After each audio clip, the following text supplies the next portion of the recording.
Ki Demang Purbo mempersembahkan sebuah karya S.H. Mintarja, seri Api di Bukit Menoreh, Jilid 8, bagian yang ke-7.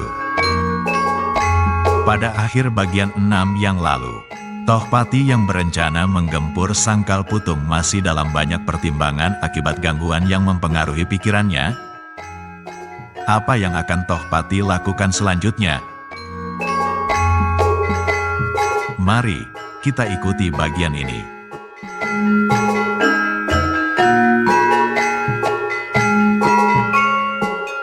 Anak-anak muda yang semakin hari tekadnya semakin menyala dan berlatih dengan tak mengenal lelah. Orang-orang tua pun tidak juga mau ketinggalan. Meskipun Sidanti meninggalkan Sangkal Putung, namun Agung Sedayu telah siap menggantikannya dalam setiap persoalan. Anak muda itu ternyata tidak kalah dari Sidanti dalam segenap hal. Apabila ia telah memiliki pengalaman seperti Sidanti, maka Agung Sedayu benar-benar tidak akan mengecewakan. Demikianlah ketika Macan Kepatihan menyiapkan kembali sebuah serbuan yang akan dilancarkan atas Sangkal Putung, maka Sangkal Putung pun sedang giat menempa dirinya. Sementara itu Swandaru dan Agung Sedayu telah dengan tekun menuruti nasihat-nasihat Ki Tanumetir. Mereka kini tidak lagi berlatih di sungai, tetapi mempergunakan ruang-ruang tertutup di belakang Kademangan, atau di tempat lain yang telah disediakan oleh Ki Demang Sangkal Putung. Apabila malam datang, maka pergilah mereka berjalan-jalan bersama dengan Widura dan kadang-kadang Untara ke Gunung Gowok. Di tempat itulah Swandaru dan Agung Sedayu bekerja keras untuk membentuk dirinya. Namun sebagian perhatian Ki Tanumetir dititik beratkan pada Swandaru. Anak yang gemuk itu harus mencapai tingkatan yang tidak begitu jauh dari Agung Sedayu. Barulah mereka dapat bersama-sama menerima pimpinan dan bimbingan yang serupa. Semakin hati luka Untara pun menjadi semakin ringan. Bahkan kini luka itu telah tidak mengganggunya lagi. Karena obat-obat reramuan yang dibuat oleh Ki Tanumetir dan diminumnya setiap hari, maka kesehatannya pun telah benar-benar pulih. Kekuatan tenaganya, ketangkasannya, sehingga Untara telah benar-benar siap untuk melakukan tugasnya kembali. Di hari-hari terakhir, Untara telah mendengar pula dari orang-orangnya bahwa kegiatan Tohpati telah ditingkatkan. Tohpati telah melakukan kegiatan yang melampaui kebiasaan. Tetapi setelah lewat 3 hari dari peristiwa di pinggir kali itu, Tohpati ternyata belum melakukan sergapannya. Namun dengan demikian, berarti kepada Tohpati telah menjadi dingin kembali, dan persiapannya akan menjadi lebih masak. Sebenarnya lah Tohpati kemudian menjadi lebih tenang. Ia tidak lagi berbuat tergesa-gesa. Bahkan 2 kali ia telah menunda rencananya untuk menyerang Sangkal Putung. Sanakeling, alap-alap Jalatunda, dan orang-orangnya semula menganggap bahwa Macan Kepatihan merasa persiapannya masih belum cukup masak. Namun setelah Macan Kepatihan menunda rencananya sampai 2 kali, maka mereka terpaksa menduga-duga. Apakah yang sebenarnya telah terjadi pada pemimpin Laskar Jipang yang gigih itu? Tetapi tak seorang pun yang tahu, apakah yang telah bergolak di dalam dada Tohpati. Seorang senapati yang tidak pernah ragu-ragu dalam mengambil setiap keputusan. Seorang pemimpin yang mempunyai perbawa yang kuat, dan seorang pemimpin yang berjiwa kepemimpinan. Tetapi pada saat-saat terakhir, Tohpati tampaknya selalu ragu-ragu atas segala keputusannya. Bahkan kadang-kadang tampak ia menjadi bingung tak bernafsu. Keadaan itu benar-benar mencemaskan beberapa orang pembantunya, terutama Sanakeling dan alap-alap Jalatunda. Namun sampai sedemikian jauh, belum ada di antara mereka yang berani menanyakannya. Meskipun Laskar Jipang kemudian telah siap melakukan segala macam perintahnya, meskipun seluruh sisa-sisa pasukan Sanakeling, alap-alap Jalatunda dan sisa-sisa Laskar Plasa Ireng beserta Laskar yang tercerai-berai telah berkumpul di hutan-hutan di sebelah barat Sangkal Putung. Namun Tohpati tidak segera mulai dengan serangannya. Bahkan tampaklah ia menjadi murung dan ragu-ragu. Namun dalam saat-saat terakhir, Macan Kepatihan itu selalu berjalan berkeliling, dari seorang laskarnya ke orang berikutnya. Mereka bercakap-cakap dan berbincang dalam berbagai persoalan. Mereka berbicara tentang hal-hal yang sama sekali tidak bersangkut paut dengan kelaskarannya. Beberapa orang anggota laskarnya menjadi heran dan terkejut. Pemimpinnya yang ditakuti dan disegani itu tiba-tiba telah datang kepadanya, menepuk pundaknya sambil bertanya dalam banyak persoalan. Seorang yang bertubuh tinggi kurus dan berkumis jarang-jarang hampir tak dapat menjawab ketika tiba-tiba saja Tohpati telah berdiri di sampingnya sambil bertanya, "Hei, apa kerjamu?" Orang itu memandang pemimpinnya seperti baru sekali dilihatnya, sehingga Tohpati itu mengulangi, "Apa kerjamu?" Terbata-bata orang itu menjawab, "Duduk tuan, aku hanya duduk saja." Tohpati tersenyum. Dipandanginya wajah yang kurus pucat itu. Tiba-tiba ia bertanya pula, "Berapa umurmu?" 18 tahun, tuan." Tohpatilah yang kemudian terkejut. Anak itu berumur 18 tahun. Namun wajahnya tampak jauh lebih tua dari umurnya itu. Sehingga hampir tidak percaya ia mengulangi pertanyaannya, "Umurmu berapa?" Laskar yang kurus itu benar-benar menjadi heran. Namun ia menjawab, 18 tahun tua." "Benar-benar 18 tahun?" Tohpati mengangguk-anggukkan kepalanya. Dengan wajah yang suram ia berkata, "Kau masih sangat muda. Apakah kau masih mempunyai ayah dan ibu?" Anak itu menggeleng. Tiba-tiba wajah anak itu pun menjadi suram pula sesuram wajah pemimpinnya. Dengan suara parau ia menjawab, "Ayah telah mati terbunuh beberapa bulan yang lampau." "Kenapa?" bertanya Tohpati. "Siapakah yang membunuhnya?" "Ayah terbunuh ketika Laskar Pajang memasuki padukuanku." Ayah mencoba ikut bertahan, namun ujung tombak orang Pajang telah menyobek dadanya. "Oh." Tohpati mengangguk-anggukkan kepalanya. Dengan nada yang rendah ia bertanya, "Sekarang apakah kau ingin menuntut kematian ayahmu itu?" "Tentu tuan, aku harus membalas dendam yang membara di hati. Aku telah bersumpah bahwa aku harus dapat menebus kematian ayahku dengan 2 atau 3 orang Pajang. Aku tidak peduli apa yang sebenarnya terjadi antara Jipang dan Pajang." Tohpati menarik nafas dalam-dalam. Ternyata anak ini bertempur sama sekali tidak ada sangkut pautnya dengan cita-cita ayah penangsang yang dianggapnya sedang berusaha menuntut keadilan. Anak itu sama sekali tidak tahu apakah yang dikehendaki oleh Adipati Jipang itu. Tidak tahu menahu tentang Sekar Sedalepen. Tidak tahu menahu tentang Sunan Prawata, Ratu Kalinyamat yang bertapa hanya berkain rambutnya sendi karena suaminya terbunuh oleh Arya Penangsang. Tidak tahu bahwa Adipati Pajang kemudian telah berhasil membinasakan Arya Penangsang dengan tangan putra angkatnya Mas Ngabehi Loring Pasar. Tidak, anak itu tidak tahu apa-apa. Ia hanya mendendam karena ayahnya terbunuh. Mungkin ayahnya sedang berjuang untuk satu cita-cita. Tetapi anak ini tidak. Anak ini hanya ingin melepaskan dendam di hatinya. Tetapi ia melihat semangat yang menyala dari mata anak itu. Mata yang jauh lebih besar dibandingkan dengan tubuhnya yang kurus. Tiba-tiba terluncur dari mulut Tohpati, "Ibumu." Anak itu menggeleng. Jawabnya, "Aku tidak tahu. Ibu telah lama pergi." "Kemana?" Anak itu menjadi ragu-ragu. Tetapi kemudian dengan berat hati ia menjawab, "Ibu pergi dengan laki-laki lain." Tohpati mengerutkan keningnya. Ia menjadi semakin iba mendengar jawaban itu. Sebab dengan demikian, maka adalah suatu kemungkinan bahwa ayahnya pun bertempur bukan karena cita-cita, tetapi sekedar melepaskan sakit hatinya. Dan pengaruh keluarga yang buruk itu kemudian telah memaksa anak itu untuk melakukan perbuatan-perbuatan yang memancarkan dendam di hatinya. Tiba-tiba Tohpati mendengar kawannya yang duduk di sampingnya tertawa meringkik seperti seekor kuda. Tohpati sama sekali tidak senang mendengar suara tertawa itu, sehingga ia membentak, "Kenapa kau tertawa?" Orang yang tertawa itu terkejut. Ia sendiri tidak menyadari bahwa ia telah tertawa. Karena itu, maka ia menjadi ketakutan. "Kenapa kau tertawa, hei?" Tohpati mengulangi. Sedemikian takutnya orang itu sehingga tanpa dapat berpikir ia menjawab, "Anak itu tuan." Anak itu berbuat seperti laki-laki yang dikatakannya. Wajah Tohpati menjadi merah. Sambil menggertakkan giginya, ia bertanya kepada anak muda itu, "Apa yang telah kau lakukan?"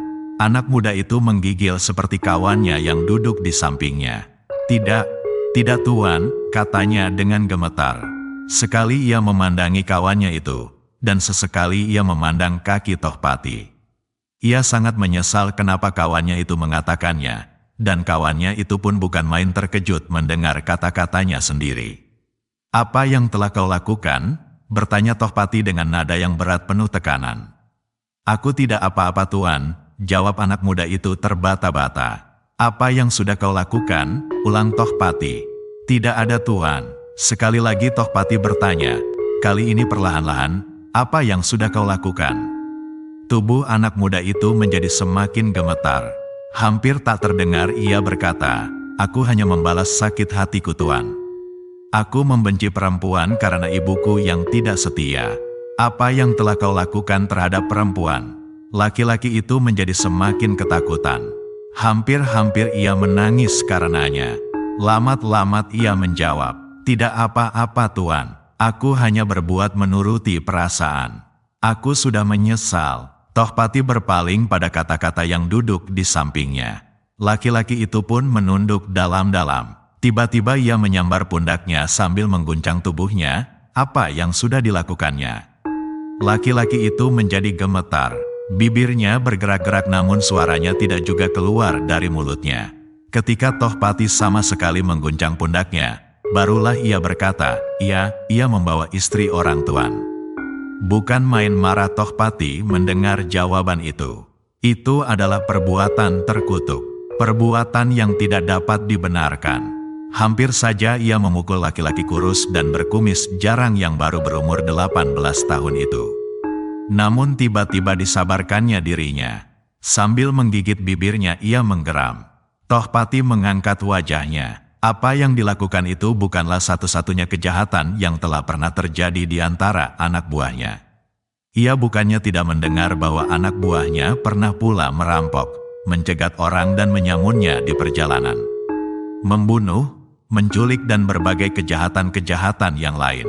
Tetapi Tohpati menyadari bahwa itu adalah akibat yang tidak dapat dihindarkan dari keadaan laskarnya kini. Keadaan yang serba sulit dan tertekan. Beberapa orangnya telah menjadi berputus asa dan kehilangan pegangan, seperti anak muda yang baru berumur 18 tahun itu. Anak itu sama sekali tidak tahu apa yang sudah dilakukannya. Tohpati itu menekan dadanya sambil menarik nafas dalam-dalam. Kemudian katanya, "Kenapa hal itu kau lakukan?" Anak muda yang kurus pucat dan berkumis jarang itu tidak dapat menjawab. Ia tidak pernah berpikir sebelumnya, kenapa ia membawa perempuan itu. Barulah kini ia mencoba bertanya kepada dirinya, kenapa ia membawa perempuan itu. Tetapi perempuan itu tidak pernah merasa bahwa ia menyesal karena perbuatannya. Perempuan itu sampai sekarang masih juga selalu berusaha menyenangkannya dan memeliharanya. Ia terkejut pula ketika mendengar Tohpati bertanya pula, "Kenapa kau bawa perempuan itu? Dan apakah perempuan itu tidak ketakutan tinggal bersamamu di antara kawan-kawanmu?" Laki-laki itu menggeleng, "Ia senang tinggal bersama kami tuan." "Oh." Tohpati mengelus kumisnya, "Siapakah perempuan itu?" Laki-laki itu ragu-ragu sesaat, kemudian jawabnya, "Namanya Nyai Pinan." Sekali lagi Tohpati terkejut. "Nyai Pinan." Macan kepatihan itu menarik nafas dalam-dalam. Untunglah anak itu belum aku pukul kepalanya." Tohpati itu tiba-tiba kehilangan kemarahannya. Ia menjadi kasihan kepada anak laki-laki itu. Nyai Pinan adalah seorang perempuan yang jauh lebih tua dari laki-laki itu. Perempuan yang berumur 35 tahun, bukanlah perempuan yang perlu disesalkan apabila ia telah pergi meninggalkan suaminya. Pantaslah bahwa perempuan itu sama sekali tidak menyesal dan ketakutan tinggal di antara laskarnya, di antara laki-laki yang kasar dan keras. Macan kepatihan itu tiba-tiba saja melangkahkan kakinya pergi meninggalkan laki-laki itu. Sekilas masih terbayang di dalam benaknya, perempuan yang bernama Nyai Pinan itu dahulu pernah dibawa oleh Plasa Ireng atau oleh orang lain di antara laskarnya. Gila, kehidupan ini benar-benar kehidupan yang liar. Menjemukan. Tohpati itu pun kemudian langsung pergi ke dalam gubuknya di tengah-tengah hutan. Langsung ia merebahkan dirinya di atas sebuah pembaringan bambu. Sekali-sekali terdengar ia menggeram. Dibayangkannya kehidupan seluruh laskarnya yang berada dekat-dekat di sekitarnya dan yang bertebaran di beberapa tempat yang lain. Laskar yang diperintahkannya untuk membuat Pajang kehilangan kesempatan membangun dirinya karena kekisruhan yang terjadi. Apakah hasil yang telah kucapai dengan itu? Desahnya. Dibayangkannya bahwa rakyatnya justru menjadi bingung dan ketakutan. Tak ada ketenangan dan tak ada kesempatan mereka menikmati hidup setenang-tenangnya. Tetapi bukankah itu yang aku kehendaki? Kata-kata itu dijawabnya sendiri, iya. Kini ternyata bahwa aku hanya sekedar mendendam di hati, melepaskan kekecewaan dan sakit hati.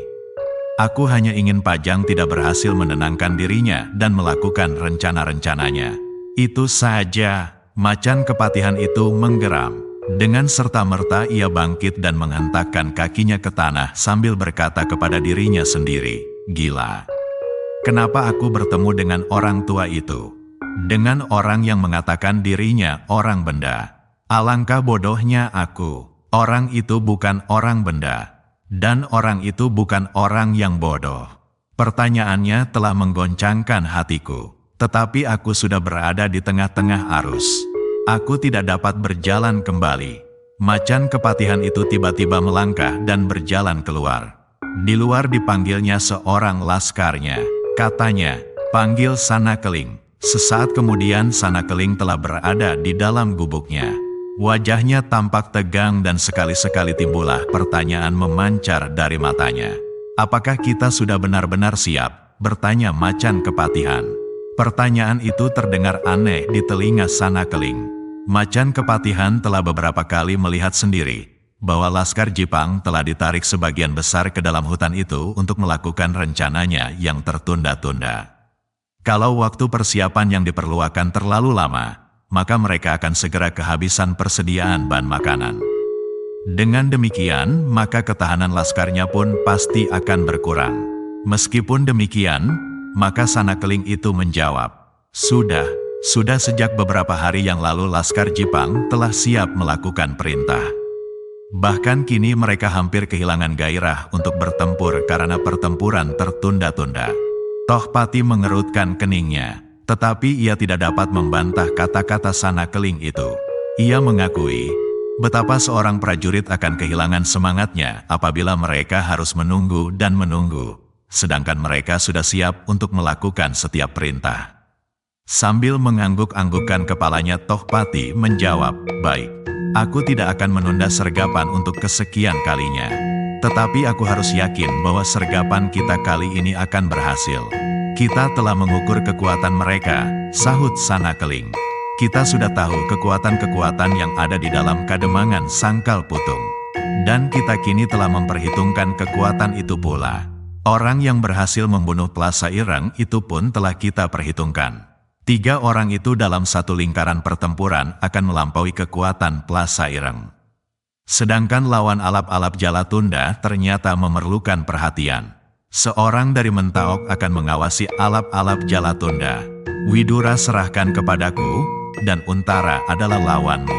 Terserah kepadamu, apakah perlu seseorang untuk membantumu? Ataukah kau merasa bahwa kau akan berhasil melawannya sendiri? Sedang jumlah laskar yang kita pergunakan kini ternyata bertambah banyak. Hanya untuk mengumpulkan mereka aku memerlukan waktu sehari. Sebab untuk mengurangi kesempatan, sebagian tersebar di beberapa tempat. Bagus, siapkan mereka besok. Malam nanti aku akan melihat-lihat keadaan.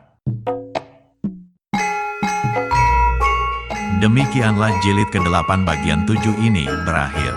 Selanjutnya silahkan ikuti pada bagian ke-8 mendatang. Jika Anda berkenan, silahkan like, share, dan bagi yang belum, jangan lupa subscribe channel Ki Demang Purbo @Cerita Mataram.